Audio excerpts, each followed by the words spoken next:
Notification तो उसी से आएगा, हाँ हाँ। 93 से। तो नोटिफिकेशन अलग से इसमें हमने डाले नहीं है क्योंकि रियल एस्टेट का था। ओके। देखिए, आज से हम लोग रियल एस्टेट की का सेशन शुरू कर रहे हैं। और रियल एस्टेट का सेशन में जो हम लोग पढ़ेंगे, वैसे जो मैं पढ़ाता हूँ उसके उसका पहले किताब पूरा स्क्रिप्ट लिखा होता है, और इसकी स्क्रिप्ट आधी अधूरी लिखी हुई है। तो इस सेशन में हम लोग ज्यादा से ज्यादा रिसर्च कर रहे होंगे, पढ़ाई कर रहे होंगे, और आप लोग के पास कॉपी पेन भी रहेगा साथ में तो बहुत अच्छा रहेगा, क्योंकि हम लोग जब डिस्कशन करेंगे तो लिखना बहुत जरूरी होगा। और लिखेंगे तो आइडियाज ज्यादा आएंगे। सोचने से आइडियाज ज्यादा नहीं आता, लिखने से आइडियाज ज्यादा आते हैं।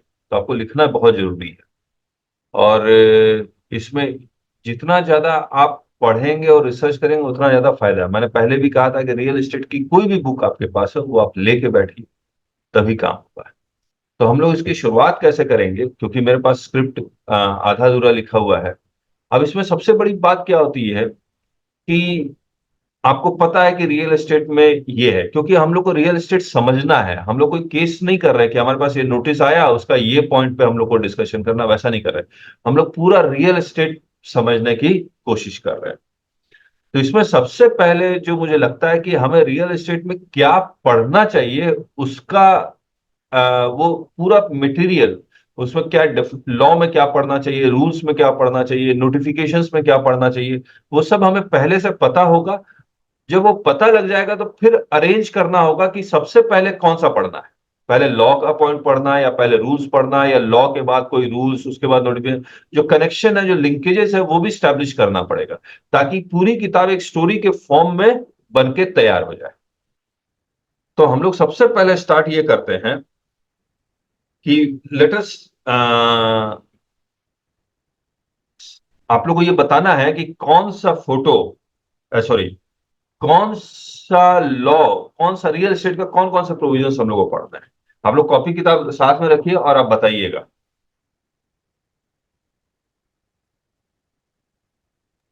बताइए क्या क्या पढ़ना है। Sir, GST, income tax, RERA. हाँ, रेरा भी पढ़ना है, जरूरी है सर।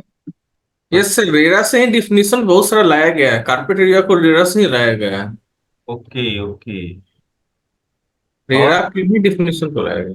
और देखिए, जो मैंने थोड़ा बहुत लिखा है, और देखिए इसका नाम रखा कंस्ट्रक्शन वर्सेस वर्क्स कॉन्ट्रैक्ट।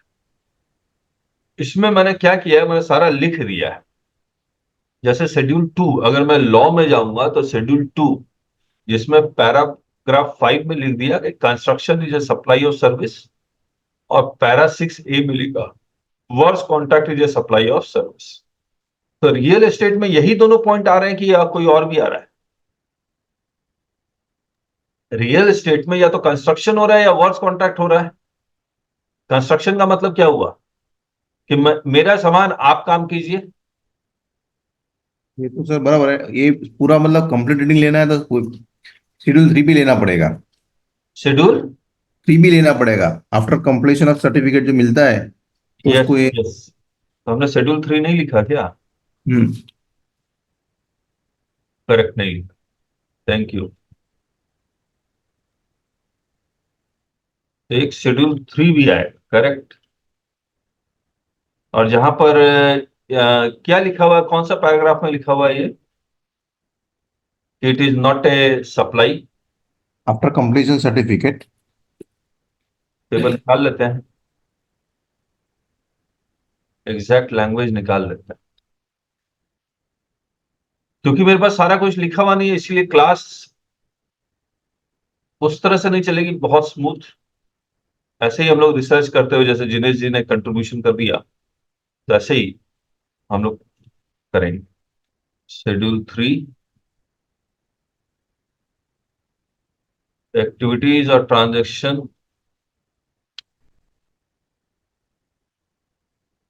और एक शेड्यूल 2 था ना, इसको भी लिखे लेते हैं, एक्टिविटीज और transaction to be treated as supply of goods और सप्लाई ऑफ सर्विसेज। तो इससे तो ये हो गया कि construction is a supply of services, अब शेड्यूल 3 का कौन सा पैराग्राफ में मिलेगा हम लोग को? कौन सा पैराग्राफ था ये? 5। तो sale of land subject to clause B of paragraph 5B, यानी कि ये, और शेड्यूल 2 सेल ऑफ बिल्डिंग। और दूसरा आफ्टर हाँ कंप्लीशन सर्टिफिकेट है हाँ। कोई सेल, तो तो it will be sale of property. वो यही लिखा हुआ है, except where the entire consideration में रिसीव्ड, ये वाला। हाँ बस। ठीक है। अच्छा, इसके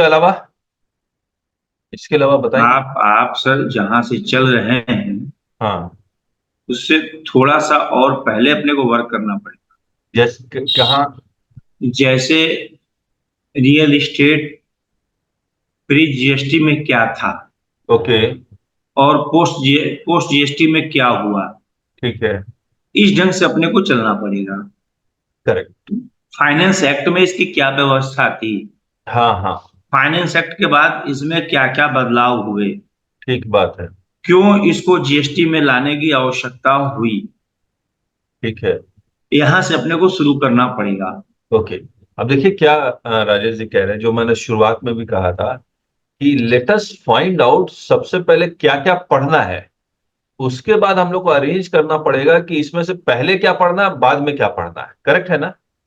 जी सर आपको हिस्ट्री भी पढ़ाना है, हाँ क्योंकि सर्विस टैक्स भी पढ़ाना है, क्योंकि before 2010 if any JDA has happened, after 2010 any JDA happened, after GST came JDA has happened, there are different aspects. Correct So है। all those things also, like you when you in your GST course you teach na how हाँ VAT came, how value addition happened, all those things like that we have to do one summary of pre GST era also. Correct correct. Now what I wanted to ask, मैं जो बताना चाह रहा हूं कि हम लोग को पहले वन टॉपिक, मान लीजिए हमने ढूंढ लिया कि T1 है पढ़ना, S1 पढ़ना, P1 पढ़ना, हिस्ट्री 1 पढ़ना, हिस्ट्री 2 पढ़ना, ये सब पढ़ना। अब पहले आइडेंटिफाई तो हो वो क्या क्या चीजें हैं पढ़ना है, इसके बाद हम लोग इसको सिक्वेंसिंग कर सकते हैं कि पहले ये पढ़ लेंगे 1, इसके बाद 2 पढ़ेंगे, इसके बाद 3 पढ़ेंगे, इसके बाद 4 पढ़ेंगे, इसके बाद 5 पढ़ेंगे। फिर इसमें लिंकेजेस ढूंढना होगा हमको, तभी तो होगा। तो हम लोग जो पहला स्टेप है वो टॉपिक्स आइडेंटिफाई कर रहे हैं, कौन कौन से टॉपिक्स हम लोग को पढ़ने चाहिए। फिर हम लोग सिक्वेंसिंग करेंगे, अभी हम लोग पढ़ नहीं रहे हैं, अभी हम लोग सिर्फ आइडेंटिफाई कर रहे हैं कौन कौन से टॉपिक्स हम लोग को पढ़ने चाहिए। करेक्ट है? अब मुझे एक बात बताइए, जो मैंने टॉपिक्स एक आइडेंटिफाई किया है वो है ब्लॉक क्रेडिट का, जिसमें से वर्क्स कॉन्ट्रैक्ट सर्विस का क्रेडिट नहीं मिलता और कंस्ट्रक्शन सर्विसेज का क्रेडिट नहीं मिलता, एक्सेप्शंस हैं। इसके बाद जो मैंने एक टॉपिक आइडेंटिफाई किया वो reversal of credit, apportionment of credit on और बिफोर 31 मार्च 2019।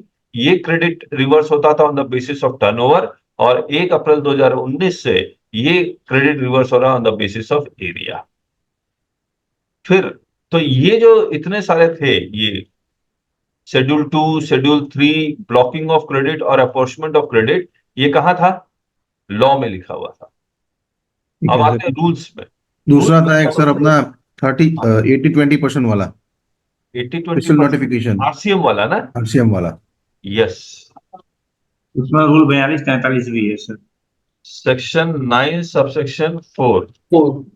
ये आरसीएम वाला, इसका भी एक टेक्स्ट निकाल लेते हैं। और रूल 42 एंड 43, तो पहले ये आरसीएम लिख लेते हैं हम लोग। जी सर। सर एक मॉडल अग्रीमेंट भी बना देंगे क्या with the बना help of Rajesh ji, so that it will हाँ? take care of model agreement between builder and various parties. Arvind ji लिख के रखिएगा इसको कि ये हम लोग को बनाना है, ठीक है ना? Okay, sir. Okay, sir. Sir वो क्या चीज होती है अरविंद जी, इसमें हम लोग न जाए तो अच्छा है, वो लॉ का मैटर है, वो लीगल पॉइंट ऑफ व्यू से कोई एडवोकेट से ही करा ले तो अच्छा है बिल्डर। हमारा लायर्स है ना सर, अभी इस ग्रुप में बहुत सारे लायर्स है। हम लोग ट्राई कर सकते हैं जिनेश जी, मोटा हाँ। पॉइंट। तो वो तो बहुत ही बढ़िया सर हो जाएगा। अरे मोटा मोटा पॉइंट डिस्कस कर लेंगे, और क्या। सर क्या क्या आपने समरी बनाई उसको एक जगह सब उसमें कर लीजिए।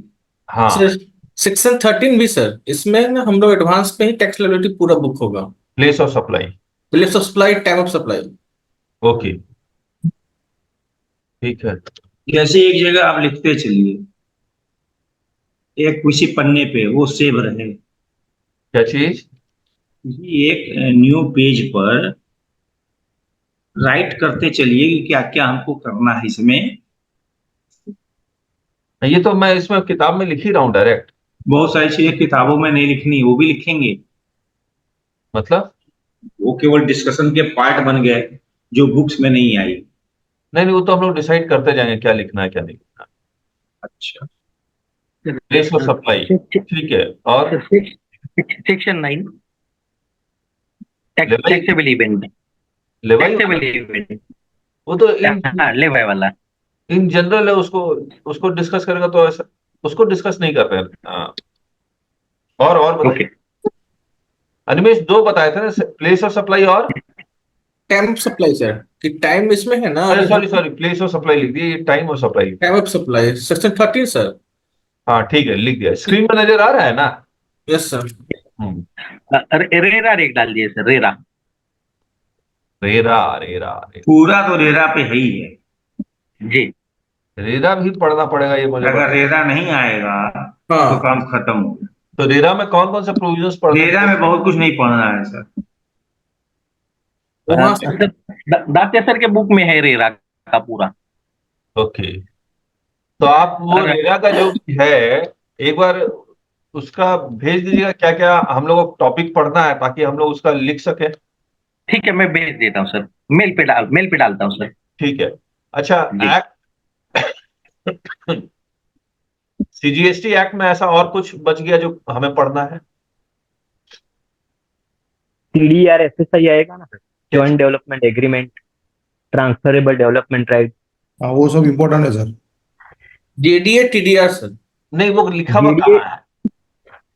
एफएसआई, हाँ आरसीएम में आता है ना टीडीआर एफएसआई, नोटिफिकेशन थ्रू। नहीं नहीं, मुझे एक्ट में बताइए, एक्ट में कहीं लिखा हुआ है क्या ये? एक्ट में टीडीआर एफएसआई आई थिंक नहीं है। हैं? नहीं, क्यों टीडीआर एफएसआई क्यों नहीं है ही है। नोटिफिकेशन में है। एक्ट में नहीं है सर, सेक्शन में नहीं। नोटिफिकेशन में है। सेक्शन आखिर आरसीएम आप लगाएंगे नहीं सर सेक्शन में, तो टीडीआर कैसे जाएगा। आरसीएम के नोटिफिकेशन में तो है ही है। आरसीएम में देखिए कि हाँ। कहाँ कहाँ टैक्सेबिलिटी हम करेंगे। उसमें 3 4 उन्होंने पॉइंट डाले थे, 6A 6B 6C। अच्छा, वो सब में आएगा क्या? हाँ, आरसीएम में है वो। Sir notification number 4/2019। नहीं मैं 11 सेंट्रल टैक्स रेट से शुरुआत हुआ था उसका। 11 सेंट्रल टैक्स रेट से वो स्टार्ट हुआ था। नहीं फिर नहीं 12 में भी राजू, फिर समझ 12 में गया। भी आया था। हाँ। एक्ट में बताइए, एक्ट में जॉइंट डेवलपमेंट, ये जॉइंट डेवलपमेंट एग्रीमेंट, टीडीआर, ये सब लिखा हुआ है क्या एक्ट में? सर एक्ट में कहीं नहीं लिखा हुआ है, ठीक है, छोड़ सब देते नोटिफिकेशन। हैं। ठीक है, फिर छोड़ते हैं इसको। एक्ट में बताइए।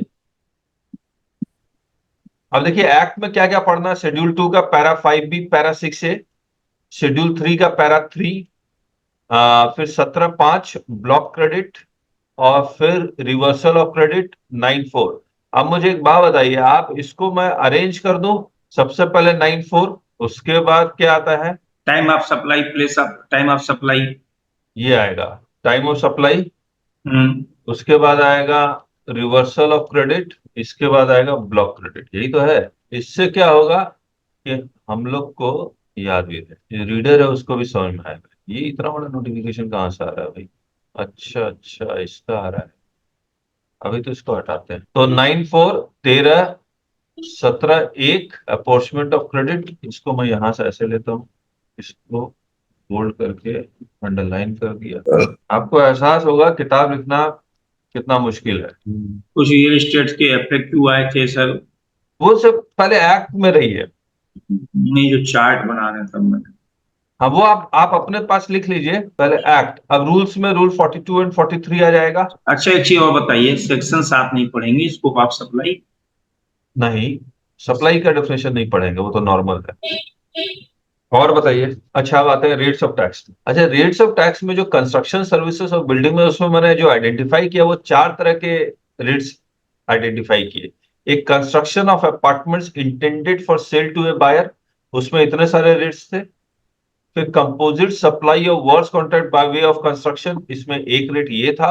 अदर कंस्ट्रक्शन सर्विस और other services related to construction works contract nil भी रेट था। तो ये अपार्टमेंट का सेल का इसमें इतने सारे रेट, और जनरल कंस्ट्रक्शन का 12, 18 और नील रेट भी है। Affordable housing, non affordable housing.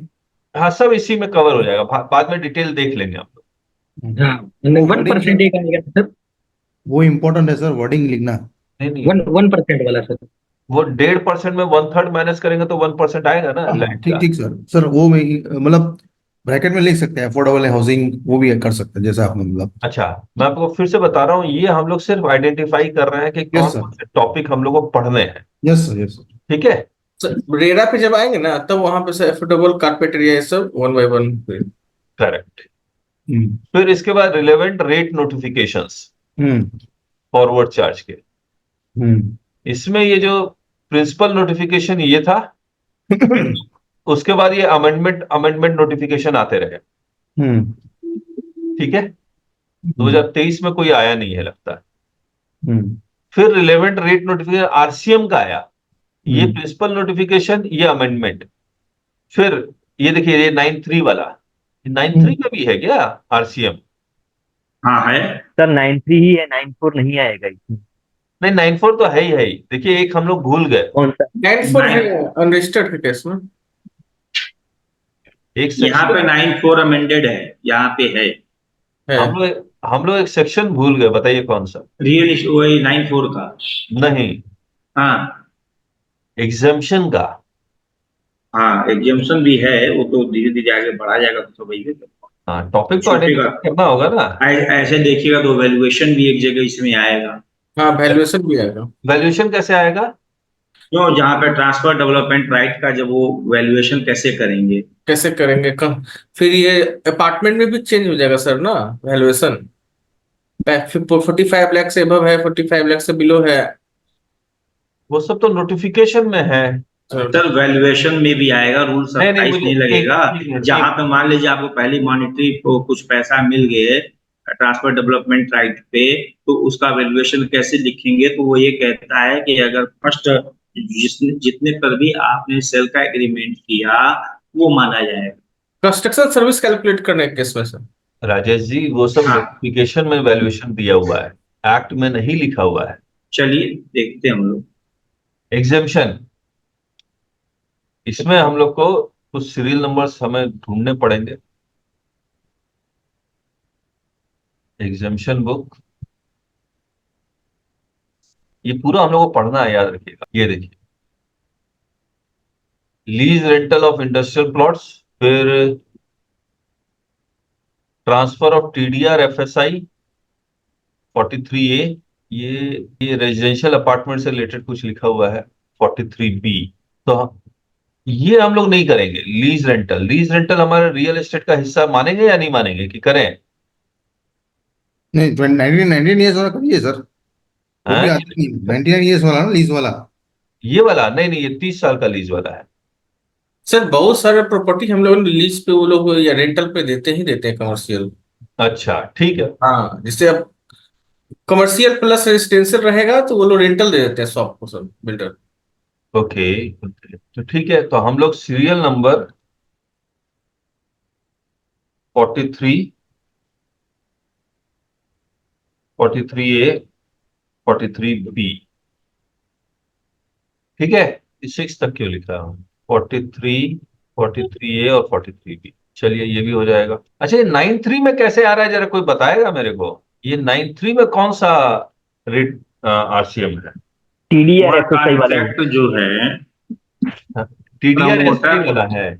Promoter ने जो सर्विस प्रोवाइड की वर्क कॉन्ट्रैक्ट को, या वर्क कॉन्ट्रैक्ट ने जो सर्विस प्रोवाइड की बिल्डर को,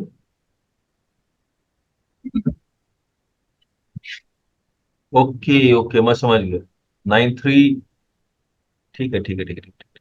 हाँ, अंडरस्टूड। नोटिफिकेशन तो उसी से आएगा, हाँ हाँ 9(3) से। तो नोटिफिकेशन अलग से इसमें हमने डाले नहीं है क्योंकि रियल एस्टेट का था। ओके। फिर relevant rate notification, time of supply, दो है, प्रिंसिपल अमेंडमेंट, फिर रिलेवेंट रेट नोटिफिकेशन एग्जाम्पशन वाला। अच्छा, इसी में से आया होगा 43A और वो वाला। Okay, relevant rate of union goods का ये 94 का 91 और 91। अच्छा, ये 15/5। ओके, अब देखिए ये, इसके अलावा बताइए और कोई टॉपिक है या नहीं है? मुझे तो और कुछ नजर नहीं आया।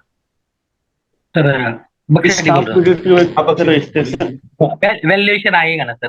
क्या चीज? Value of taxable supply. Value of taxable supply हाँ 15/5 वाला आ रहा है, मैं 15/5 लिख सर देता हूँ। बोलते ना। ठीक है, हाँ ठीक है। जी सर।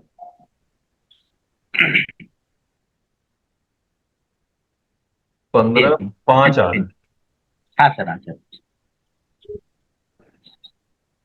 वैल्यू ऑफ सप्लाई, जी सॉरी 15 में ना। ठीक है, और सर सेक्शन 171 एंटी प्रॉपर्टी लगेगा बाद में। अच्छा, और टीडीएस का कुछ आएगा थोड़ा सा सर। टीडीएस का? हाँ तो वर्ष कॉन्ट्रैक्ट में इनकम टैक्स का या उसका? जीएसटी टीडीएस जीएसटी तो छोटा टॉपिक रहेगा। जीएसटी में? हाँ जी, हाँ जी। ऐसे तो सर अगर देखें तो आर्टिकल 243G और W भी आएगा, थोड़ा सा वो भी बचा हुआ रहेगा। टीडीएस का सेक्शन कौन सा है? टीडीएस का एक सेकंड ना सर, मैं निकालता हूँ। 51 171 किस लिए सर? Anti profiteering. अच्छा, और कुछ? सर वो भी तो आएगा 243G एंड W। वो आर्टिकल ना? हाँ हाँ ठीक है, वो तो इसका एक्ट का हिस्सा नहीं है। रूल्स में तो कुछ नहीं रहेगा ना? रूल्स सब कवर्ड है, 42 43 के अलावा तो कुछ नहीं रहेगा। मेरे ख्याल से नहीं रहना चाहिए। रेरा को एकदम लास्ट में डालता हूँ। रेरा की स्टार्टिंग थोड़ी सी शुरुआत से ही करी है। तो आप लोग कह रहे हैं सबसे पहले, अच्छा ये टॉपिक डिसाइड हो गया, अब सबसे पहले, अच्छा मैं टॉपिक डिसाइड होने से पहले सीक्वेंसिंग अब हम लोग को डिसाइड करना है। सीक्वेंसिंग डिसाइड करने से पहले मैं कुछ कुछ हमने जो लिखा है वो सर बताएं। अपना जो इनवॉइसेस बनाना पड़ता है इसमें, हाँ हाँ, ये इंपॉर्टेंट होता है। Invoice, value of invoices, debit note वगैरह जो भी होता है। अम्मा सुनिए सर, हाँ हाँ, इनवॉइसेस क्या होता है, वेरी इंपॉर्टेंट होता है। बिल्डर लोग बनाते नहीं है, बनाना जरूरी है। ओके। Yes sir. और on receipt of advances also this, आपको जीएसटी भरना पड़ता है ऑन रिसीप्ट ऑफ एडवांसेस। इसलिए सेल्फ इनवाइसिंग करते हो, self invoicing. All the units book before completion certificate और अदर। तो आप कह रहे हैं इनवॉइसेस डिस्कस करें? इनवॉइसेस में एक इनवॉइस बनाना जरूरी है इसमें। ये लोग क्या करते हैं सर, बाउचर दे देते हैं, मनी रिसिप्ट ओनली बना के कि पेमेंट रिसिप्ट हो गया। इसमें पेनल्टी लग सकता है, ऐसा मैंने फेस किया था। हम्म। क्योंकि जीएसटी आप ले रहे हो तो इनवॉइस बनाना पड़ता है ना। कोई बिल नहीं देते किसी को, इनवॉइस ही नहीं देते। मैंने खुद अपने यहाँ पे बिल्डर को जाके दबा के पूरा बिलिंग लिया मैंने खुद का। आप मुझे एक बात बताओ, आज आप दुकानों पे जाते हो, सामान लेते हो, जब तक बिल नहीं मांगते हो क्या मिलता है? मैं तो ये तो बोल रहा हूँ, बिल अपना तो इसको तो लिखना आप है रोक नहीं एकेडमिकली। सकते ना। हमें एकेडमिकली लिखना पड़ेगा ना यहाँ पे हाँ, तो invoice बिल में। तो वो तो आप एकेडमिक करेंगे कि कहाँ कहाँ आपको कब पेमेंट वाउचर देना है, कब आपको वो देना है। फिर इसमें एक्ट का एक पार्ट और आ गया सर, रिफंड। रिफंड, यस मैं वही बोल रहा था। हाँ, ये तो छोटी यस सर, कैंसिलेशन पे क्रेडिट नोट का भी कॉन्सेप्ट है सर इसमें, क्रेडिट नोट का। क्रेडिट नोट है, डेबिट नोट है, सब कुछ है। जो अपना वो है वहां पे सब कुछ है ये। रिफंड तो रह ही गया, रिफंड तो इम्पोर्टेंट था, करेक्ट, ठीक है। सर सेक्शन 34 भी सर, 34 सर। 34 वो क्या था? Section 30 credit note. Debit note, credit note. अच्छा चलिए, और अब क्या होता है सर, सेक्शन 31 में जो टैक्स इनवॉइस और बिल ऑफ सप्लाई जो होता है ना, वेरी इंपॉर्टेंट बन जाता है यहाँ पे। अपना जो कंप्लीशन सर्टिफिकेट मिल जाता है ना, उसके बाद टैक्स इनवॉइस नहीं, बिल ऑफ सप्लाई देना पड़ता है। अच्छा, इसमें हम लोग को तो प्लेस ऑफ सप्लाई भी डिस्कस करना चाहिए।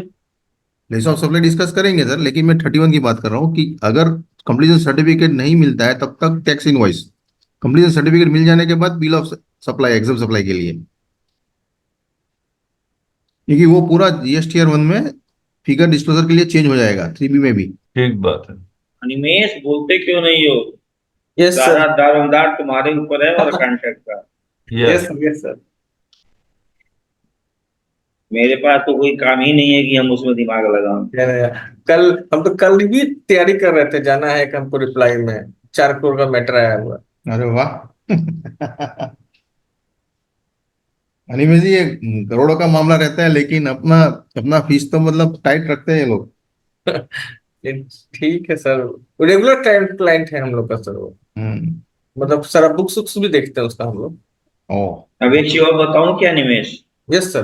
क्लाइंट कभी किसी का रेगुलर नहीं होता, हाँ ये बात भी सही है। इसलिए अपनी फीस पे हमेशा ध्यान रखे रहो। ओके जितनी सस्ती फीस उतना ही समझ लो वैल्यू कम। चलिए, ग्रुप और कोई टॉपिक रह गया तो बताइए। आईटीसी वाला लेना पड़ेगा ना सर, किसमें आईटीसी मिलेगा किसमें नहीं मिलेगा, जो रेट लिखा है ना आपने। ब्लॉक क्रेडिट तो लिख ही दिया था हमने। नहीं नहीं, आईटीसी बोले तो सर, मतलब जैसे मतलब देखिए सर, कमर्शियल, सेक्स अपना रेट लिखा है ना सर, वहां पे जाइए तो हाँ, वो रेट लिखा है ना, तो इसमें एक कॉलम एक ऐड कर दीजिएगा, आईटीसी यहाँ पे है, अलाउड है, नॉट अलाउड है, इसमें हाँ डिटेल में करेंगे उसको। तो उसको आईटीसी का एक पॉइंट लिखिएगा यार सर वहां पे। नहीं नहीं, यहाँ लिख के क्योंकि बहुत सारे एक्सेप्शंस भी है ना, इसलिए मुश्किल होगा यहाँ लिखना। और कोई टॉपिक जो छूट गया हो। सर सिंपल है सर, 12% जो लेते हैं ना हम लोग, 18% वाले में आईटीसी अलाउड है, बस यही लिखना है, बाकी किसी में अलाउड नहीं है। ओके। अभी भी कमर्शियल प्रोजेक्ट में। हाँ, only on commerce units, yes. वही कह रहा हूँ, थोड़ा डिटेलिंग है, हम लोग करें। बाकी तो सर एक सीधा कंक्लूजन यही निकलता है कि 18% लगता है, उसको मिल जाता है, बाकी किसी में नहीं मिलता है। अच्छा, टॉपिक बताइए, और कोई टॉपिक। रेरा अगर पढ़ना है तो रेरा में कौन कौन सा टॉपिक पढ़ना है। बख्शेटी जी, आपके पास कौन सी किताब है, जरा देख के बताइए। वीर दत्ते सर की है। तो कौन कौन से सेक्शंस पढ़ने होंगे रेरा में। 2 मिनट सर, मैं बोलता हूँ। सर सेक्शन तो नहीं लिखा हुआ बुक में, लेकिन वो पॉइंट बाय पॉइंट टॉपिक लिखा हुआ है। पॉइंट दिए, पॉइंट भेजता हूँ सर। सर रेरा में मंथली कॉम्प्लायंसेस रहता है, उनका एक लिस्ट बना के रख सकते हैं बुक में। फिर यहाँ रेरा की जरूरत ही कहाँ है, अपने को सिर्फ रेरा उतना ही देखना है कि डिफिनीशन रेरा रेरा से इसका कितना लिंक है, बस उसके आगे कोई को मतलब ही देखना नहीं है। है, उससे ज्यादा है ही नहीं। हाँ, अफोर्डेबल नॉन अफोर्डेबल यही सब तो डेफिनेशन देखना है। नहीं, रेरा तो सबसे पहले ये कहता है कि कौन सी ऐसी सर्विसेज हैं जो रियल एस्टेट में जाएंगी, ओके, कितने पे रेरा लागू होगा। ये थोड़े दो मकान बना रहे रेरा लागू हो गया, सही बात है। वो रियल एस्टेट हो गया। हमारे तो यहाँ उतना सर, नहीं। हमारे यहाँ सर 8 से अधिक बिल्डिंग बनती, फ्लैट बनेगा मोर देन 8, तब रेरा में रजिस्ट्रेशन लेना मैंडेटरी होता है। अगर बिलो देखिए, 8 फ्लैट की भी जो बात कह रहे हैं, मैं संतुष्ट नहीं हूँ। वहां पे स्क्वायर फीट डिफाइन किया गया है कि कितना स्क्वायर फीट में अगर आप कितने फ्लैट बनाएंगे। 2 कंडीशंस है, एक स्क्वायर फीट है, दूसरे वो है फ्लैट्स हैं। नंबर दोनों फ्लैट। कंडीशन, हाँ, जब दोनों कंडीशन सेटिस्फाइड होगी तब आप रेरा में रजिस्ट्रेशन लेंगे, अदरवाइज नहीं लेंगे।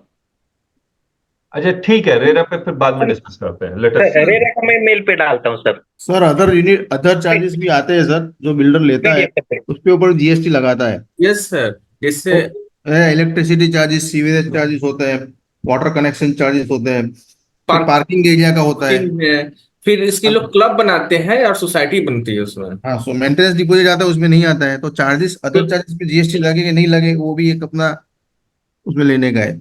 क्लब सोसाइटी जब बन जाएगी सोसाइटी, तो उसको भी जीएसटी लेकर रजिस्ट्रेशन सेपरेट लेना पड़ता है सर। अब कैंसिलेशन बुकिंग होता है तो उसमें भी कैंसिलेशन का चार्जेस लगाते हैं। ये तो सर वैल्यूएशन में कवर होगा। नहीं, वैल्यूएशन तो सर, तो वो इसमें फोकस नहीं करता है, जो अपना जो रेट और नोटिफिकेशन है ना उसमें, ये इसमें क्या लगना चाहिए किसी में भी नहीं है, मतलब। ठीक है, समझ गए। आइए, अब एक बार हम ना सीक्वेंसिंग डिसाइड करते हैं, टॉपिक्स तो समझ में आ गए। हाँ,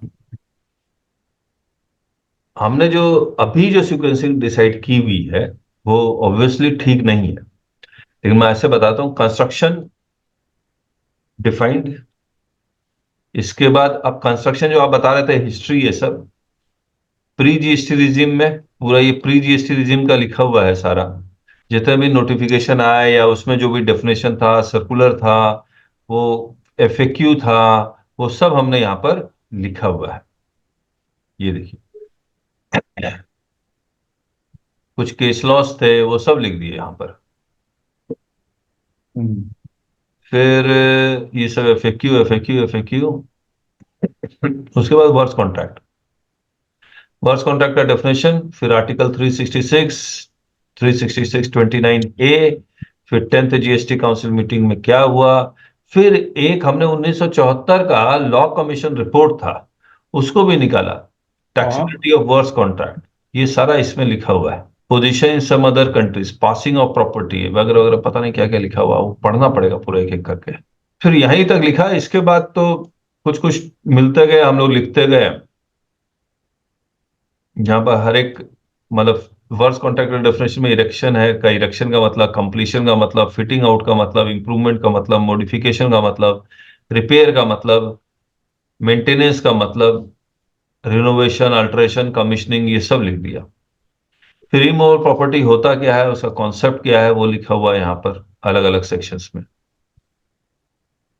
वो सारा। फिर केस स्टडीज, ये सब कुछ कुछ केस स्टडीज लिखा हुआ है, कंप्लीट।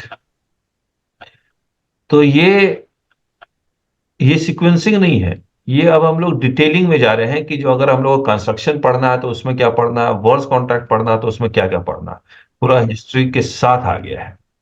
अब इस हिस्ट्री के साथ तो आ गया है, लेकिन इसमें से भी कौन सा पैराग्राफ पहले पढ़ना है, पहले लॉ कमेटी की रिपोर्ट पढ़नी है, ये सब सोचना पड़ेगा और इस तरह से लिखना पड़ेगा कि एकदम स्मूथली आपको समझ में आए।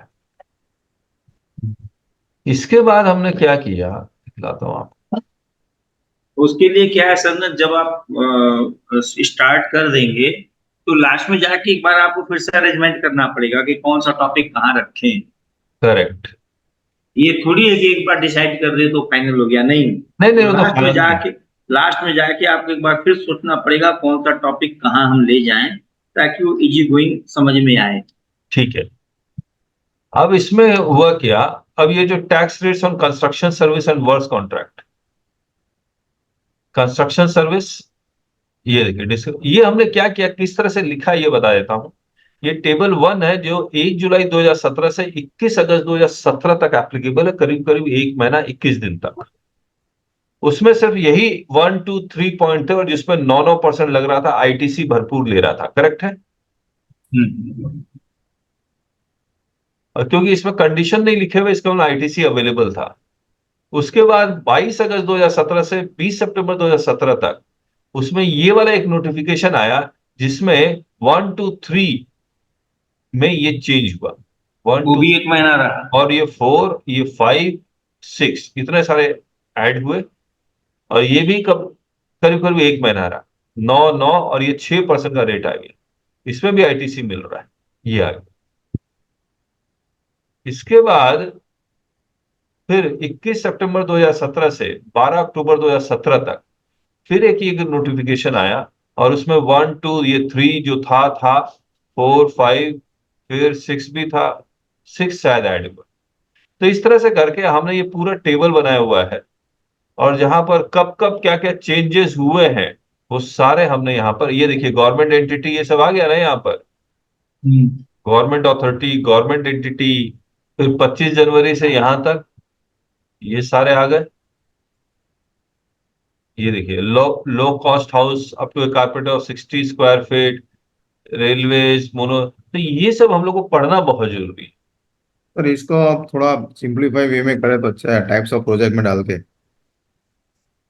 मतलब ये पढ़ना किताब में, मतलब सीधा नोटिफिकेशन पढ़ रहे हैं ऐसा लग रहा है। अच्छा, ये 31 मार्च 2019 तक, 1 अप्रैल 2019 से चेंज हो गया। पूरा सिस्टम चेंज हुआ और और वहां एक ऑप्शन भी दे दिया गया कि पुराने में रहोगे कि नए में रहोगे। हाँ, और ये वहीं जो कैलकुलेशन है वो सबसे क्रिटिकल कैलकुलेशन वहीं पर स्थित होती है। अब देखिए इतने सारे कंडीशंस आ गए। कंस्ट्रक्शन अफोर्डेबल रेजिडेंशियल हाउस 1 में है, फिर 1A आया, IB आया, IC ID ये सब आया, ये सारे आने, ये देखिए 4 5, फिर तो वो जो नॉर्मल चल रहा है वो चल ही रहा है। इसके बाद रुक जाइए, देखिए कितने सारे हमने वर्जन बना दिए, क्योंकि हो ही नहीं रहा, हो ही नहीं रहा है। टीडीआर एफएसआई, ये सारे नोटिफिकेशन में, ये देखिए ट्रांसफर मीनिंग क्या है, लेवाई होना चाहिए या नहीं होना चाहिए, legal position, nature of supply, ये सब है। अब मुझे एक बात बताइए आप लोग, valuation of land, reverse charge, ये दिखला देता हूँ। ये देखिए 94 का रिवर्स चार्ज, ये सारा यहाँ पर लिखा हुआ है इलस्ट्रेशन के साथ। ट्रांजिशन रूल 42 एंड 43, ये भी पूरा लिखा हुआ है। ITC, invoice, credit note, debit note, ये भी लिखा हुआ है। सर एक सेक्शन और आएगा 142 भी इसमें सर, मतलब 142 टू, हाँ कुछ प्रोजेक्ट पहले ही कंप्लीटेड, ट्रांजिशन, अच्छा अच्छा। हाँ जिसपे हम लोग को नहीं देना है टैक्स। जीएसटी पीरियड में जब आ गया है, हम लोग 1/17 में, उससे पहले तो हाँ प्रोजेक्ट चल रहा था, 15 से चल रहा है, 14 से चल रहा है, समझ गया मैं। हाँ उसका भी लिटिगेशन चल ही रहा होगा। बहुत सारा। हम लोग कस्टमर सर्विस एक क्लाइंट में नहीं देने के एग्री नहीं हुए, क्योंकि उनका पहले ही हो चुका था 17 से पहले, लेकिन पैसा बाद में भी आ रहा है। ओके ओके, ये रूल 42 43 ठीक है। अब आप सर बख्श, हाँ बख्शी, और अपने को एडवांस रूलिंग भी करना पड़ेगा उसमें सर। किस क्या चीज? Advance ruling, advance ruling advance ruling क्यों करना पड़ेगा? के कुछ डिसीजंस रहेंगे तो। कुछ कुछ अच्छा, है सर, कुछ कुछ है सर। वैसे हाँ एडवांस रूलिंग का बहुत महत्व नहीं है बच्चे जी कभी भी। ओके, कुछ डिसीजन आए हो तो। नहीं, एडवांस रूलिंग का कोई महत्व नहीं है, पहले जान जाइए। जिसने दिया ओके, है उसी के ऊपर लागू है, उसको कोट उसी करके का आप कोई फायदा लाभ है। नहीं ले सकते। नहीं जी बख्शी जी जी जी। ये कह रहे हैं कि कुछ कुछ अगर आ जाता है डिसीजन जो अच्छा, फेवर में होगा। रीजनिंग रीजनिंग वाला डिसीजन हो, तो वो कर सकते। हाई कोर्ट के जजमेंट है सर, एडवांस हाईकोर्ट रूलिंग के तो ठीक है। जजमेंट्स तो है ही है वो ये। मुंजाल भट्ट वाला है ना, मीन तो वो है। सर इस अभी जो हम लोग डिस्कस कर रहे हैं सर, इसमें ये कवर करेगा कि नहीं, जो प्लॉट खरीद के रीडेवलपमेंट करते हैं? हाँ हाँ वो सब तो आ जाएगा, टीडीआर वो वाला चैप्टर में आ अब जाएगा। बहुत सारे अभी क्या कर रहे हैं सर, न ये प्लॉट खरीद लेते हैं बड़े बड़े, उसको फिर टुकड़ों में करके बेच रहे हैं लोग। हाँ वो प्लॉट ऑफ लैंड, एक हाँ केस मेरा आया था सर। हाँ हाँ। सर इसके साथ एसीजेड डेवलपर भी कर सकते हैं, क्या चीज? ACZ developer. ओके, आप लोग लिख के रखिएगा है ना। मैं ऐसा करता हूँ, flexibility on sale of plot of land by developing it, है ना। SCZ developer, parking charges, electricity charges, other miscellaneous charges, whether flexible. और कोई पॉइंट? वेयर हाउस भी ऐड कर सकते हैं sir, warehouse construction. Warehouse construction, चलिए। और electricity, CVH charges, water charges, sewerage and charges, water charges, common infrastructure development charges, common infrastructure development charges. Development charges. एक society sir इसमें form हो जाती है, वो डिपार्टमेंट में, तो वो जो सर्विस देगी वो टैक्सेबल रहता है 18%। नहीं, वो सोसाइटी डेवलपमेंट होती है ना, उसके बाद में रेसिडेंशियल वेलफेयर एसोसिएशन मतलब हाँ आरडब्ल्यू हाँ हाँ, एक नोटिफिकेशन है सर, इसमें यस यस लेस देन 7,500 पर मेंबर, यस सर। 7,500 पर मेंबर, फिर मोर देन 7,500 पर मेंबर के लिए 20 लाख का लिमिट क्रॉस होना जरूरी होता है। अगर 7,500 लेस है और 20 लाख भी क्रॉस होता है तो भी एग्जम्पशन है। ठीक है, समझ गया। और अब सवाल उठता है कि सबसे पहले पढ़ा क्या जाए। बेसिकली सर जैसे राजेश जी ने बताया कि हम थोड़ा जाएंगे प्री जीएसटी एरिया में, तो पहले सर्विस टैक्स था इसके ऊपर, हम्म, और सर्विस टैक्स में उसको मतलब कैसे हुआ, फिर उसके बाद में क्या चेंजेस आए, जीएसटी में इरा में आ गए तो जीएसटी में हम लोग कैसे ले रहे हैं, और आर्टिकल के हिसाब से उनको जीएसटी लेना पड़ेगा। फिर बाद में अपना कौन से मतलब कैटेगरी में शेड्यूल 2 शेड्यूल 3 आपने जो लिखा है उससे चालू करेंगे। फिर बाद में 9394 आएगा फ्लो ऑफ सेक्शन का, हाँ 7 भी लेना पड़ेगा। गुड्स और सर्विसेज का डेफिनेशन भी दिखाना पड़ेगा इसमें आपको, सर्विसेज का डेफिनेशन में ये फॉल कर जाता है शेड्यूल 2 से, ऐसा लिखना पड़ेगा। हाँ, कुछ कुछ सर डेफिनेशन को भी लेना है, सेक्शन 2 से भी आएगा बहुत सर्च। हाँ सेक्शन 2 से डेफिनेशन से भी कुछ कुछ पॉइंट है इसमें। हाँ, मतलब वो एक चीज तो हम लोग मान के चले हैं कि हम लोग को सीजीएसटी एक्ट, आईजीएसटी एक्ट आता है, तो हम यस लोग फिर से definition of goods, definition of services करने का कोई आप मतलब नहीं बनता है। आप किताब बनाना चाहते हैं ना सर, तो किताब में खाली एक पेज पन्ना जाएगा इसके ऊपर, बस, ज्यादा नहीं जाएगा। चलिए ठीक है। ये सर्विसेज का डेफिनेशन में ये और इस सप्लाई किताब का, supply of goods, supply of हाँ, गुड्स में सप्लाई का डेफिनेशन में डाल के मैं आपको फिर बताता हूँ, इस किताब का नाम होगा रियल एस्टेट वॉल्यूम 4, यानी कि 1 2 3, ये वॉल्यूम 4 है। अच्छा, ठीक ठीक ठीक, कोई बात नहीं मतलब वॉल्यूम 1 में तो सब कुछ कवर्ड ही है, क्यों कोई बात नहीं, कोई बात नहीं, बराबर है। रिपीट रिपीट करने का कोई मतलब नहीं बनता है। ठीक है ठीक है ठीक है ठीक है, तो ये अपना हिसाब से वो कर सकते हैं मतलब। और जो इसके लिए रिलेवेंट नोटिफिकेशन हमने जो लिखा है, रेट नोटिफिकेशन जो है, ये सब आप उसमें ले लीजिएगा, तो हो जाएगा। अब मुझे मैं सबसे दोबारा से पूछ रहा हूं कि हम्म सबसे पहले, हम्म जैसे दिनेश जी का तो कहा कि वो हिस्ट्री पढ़िए, फिर सर्विस टैक्स, फिर डेफिनेशन, फिर वगैरह वगैरह, आप लोग क्या कह रहे हैं बाकी लोग? फिर मैं अपना मन का बताऊंगा। हिस्ट्री बोले तो सर पूरा ऐसा मतलब नहीं, खाली एक आधा पेज में हो जाता है ना पूरा, मतलब। ओके ओके, ठीक है, समझ गया। हम्म, अगर ये नहीं डालते तो भी चलता है। सर पहले बैकग्राउंड से ही चलते हैं कि कैसे ये ड्रैग हुआ।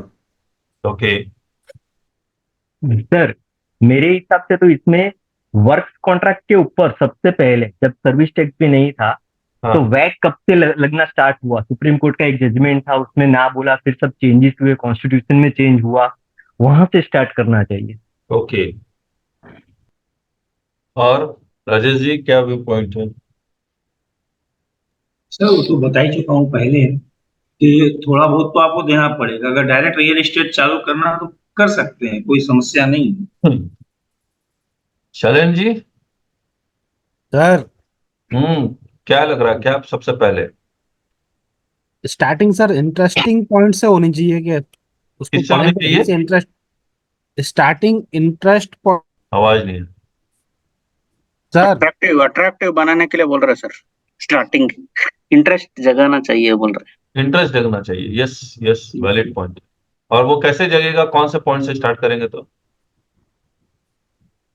सर वो किसी को रियल एस्टेट पढ़ना है तो रियल एस्टेट में क्या रियल एस्टेट है, बहुत छोटे शब्दों में, बहुत आधा पेज में, वो समझ में आना चाहिए। Okay, Ravi Narayan ji. Sir history से तो सीक्वेंस वाइज पढ़ना चाहिए सर। ओके, मैं आपको बताता हूँ कुछ चीजें, ये मेरे 20 साल के पढ़ाने के एक्सपीरियंस से बता रहा हूँ। हम्म देखिए, एक टनल है जो इस तरह से मुड़ के गया है, हम्म और इधर लाइट है। जब आप इस टनल के अंदर घुसेंगे तो ये पूरा डार्क नजर आएगा। बस। धीरे धीरे धीरे धीरे आगे बढ़ते जाएंगे तब लाइट नजर आएगी, करेक्ट? तो मान लीजिए ये हिस्ट्री है और ये प्रेजेंट में हम लोग खड़े हुए हैं। जब तक आपको प्रेजेंट का एहसास नहीं होगा, यानी कि प्रेजेंट में क्या हो रहा है उसका धीरे धीरे धीरे आपको पता लगेगा। और इसके बाद अगर हम लोग हिस्ट्री में जाते जाएंगे, ये प्रेजेंट बताया, देखिए क्या कैसे करते हैं हम लोग। मान लीजिए यहां पर A B C D E F G H I J K topic है, करेक्ट है? ये सारे टॉपिक एक दूसरे से कनेक्टेड है। जब हम लोग ये प्रेजेंट का ए टॉपिक ले रहे होंगे तो उस वक्त बी भी आ रहा होगा, सी भी आ रहा होगा, D E F G H I J K भी आ रहा होगा, तो हम लोग ये सारा बताते हुए चलेंगे। तो उससे क्या होगा, आपको पूरे टनल का लाइट नजर आने लगेगा, करेक्ट है? तो आप अगर इस रियल एस्टेट को कहीं से शुरुआत करना चाह रहे हैं, तो मुझे लगता है 1 अप्रैल 2019 के नोटिफिकेशन से स्टार्ट करना चाहिए। यहां से जब इसको हम लोग पढ़ रहे होंगे तो इसमें ऐसे ऐसे शब्द आ रहे होंगे जो हम लोग पहले कभी नहीं सुना होगा, जैसे अफोर्डेबल हाउसिंग। वो सीजीएसटी एक्ट, आईजीएसटी एक्ट का हिस्सा ही नहीं है। और दूसरी बात, ये सीजीएसटी एक्ट में सेक्शन 15 क्या आपने पहले पढ़ा ही होगा, डेफिनेशन ऑफ सर्विसेज आपने पढ़ा ही है, शेड्यूल 2 में, शेड्यूल 3 में वर्क्स कॉन्ट्रैक्ट और कंस्ट्रक्शन सर्विसेज आपको पता ही है क्या है। तो जब ये सब ऑलरेडी थोड़ा थोड़ा, मतलब ज्यादा नहीं, थोड़ा थोड़ा पता, हम लोग डिटेल में तो बाद में जाएंगे, लेकिन अगर थोड़ा थोड़ा अगर आपको पता है तो हम लोग क्या करेंगे, जब इसका नोटिफिकेशन पढ़ाना शुरू करेंगे तो ये जो सीजीएसटी एक्ट के थोड़े बहुत डेफिनेशन, वर्क्स कॉन्ट्रैक्ट के, कंस्ट्रक्शन सर्विसेज के, हम लोग उसको छूते हुए आगे निकलते जाएंगे। लेकिन जब तक ये नोटिफिकेशन 1 अप्रैल 2019 से जो आया है वो अगर कंट्रोल में अगर आ गया तो उसके बाद रियल एस्टेट को समझना और ज्यादा आसान। क्या कहते हैं आप लोग? बराबर है सर, एकदम ओके सर। ठीक है, बाकी लोग जिनेश जी, राजेश जी, अजीत जी, अरविंद जी, महेश जी, प्रतीक। कोई बात नहीं। ठीक है सर, ओके, कोई दिक्कत नहीं। ए, जिसको पढ़ना होगा सर वो तो पढ़ेगा ही पढ़ेगा, उसके आगे मजबूरी है। अनिमेश जी, यस सर, यस सर। कोई रेरा में कोई अच्छा होगा तो उसको भी बुला सकते तो बुला लीजिएगा। ठीक है। अभी 6 महीने रुक जाइए जिनेश जी, रेलवे में कोई अच्छा होगा तो हम ही लोग अच्छे हो जाएंगे पढ़ पढ़। हाँ, बस सवाल ही नहीं था। सर बुक पढ़ना है, बुक पढ़ लेंगे रेरा का। हाँ, हम ही लोग आपस में डिस्कस करके अच्छे हो जाएंगे। हाँ बराबर है, वो तो है। हाँ, क्योंकि वो वन वे रहेंगे, जो भी आएंगे तो हम लोग के सेटिस्फैक्शन के लेवल का नहीं हो पाए। जब हम लोग स्ट्रांग हो जाएंगे ना, तब किसी को बुलाइए, तब मजा आएगा। ये बात भी है। गोपाल जी, ये सर मैं ऐसा agree- जब जब हम लोग सर, खुद ही जब कंप्लीट कर लेंगे तो हमसे स्ट्रांग कौन होगा? कौन होगा? ठीक बात। सर गोपाल मैं जी, एग्री हूँ, आप जैसे बता रहे हैं ना सर, 1/4/2019 का नोटिफिकेशन ही बेस है। हाँ, उससे क्या होगा, वहां से हम लोग हिस्ट्री भी देख पाएंगे और फॉरवर्ड लुकिंग और बैकवर्ड लुकिंग दोनों हो सकता है। यस सर, ये सर अब ये टनल वाला है जो बोले ना, ये बहुत अच्छा चीज बताए, क्योंकि हाँ, मेरे हाँ। को भी एक एडवाइस देना था इसी पे, रियल एस्टेट पे, तो मैं कंफ्यूज था शुरू कहाँ से करूँ। ओके ओके ओके, तो ये अच्छा एडवाइस आपने दिया। चलिए ठीक है, फिर अब 8:37 भी हो गया। अब कल फिर मिलेंगे और वो नोटिफिकेशन से शुरुआत करेंगे। जिनेश जी कह रहे थे वो पूरा का पूरा नोटिफिकेशन कैसा लग रहा है, ऐसा लग रहा है बेयर लॉ पढ़ रहे हैं। तो फिलहाल हम लोग बेयर लॉ ऐसे ही पढ़ेंगे, क्योंकि मैंने बनाया ही नहीं है, उसको सिंप्लीफाई नहीं कर पाए क्योंकि टाइम ही नहीं मिल रहा। और ये इस तरह का सेशन रखने का एक ही आइडिया ये था, क्योंकि मुझे पता है कि अब मुझे टाइम कभी मिलने वाला नहीं है। जब मिलने वाला नहीं है तो आप ही लोग के साथ बैठ के ही हो सकता है ये।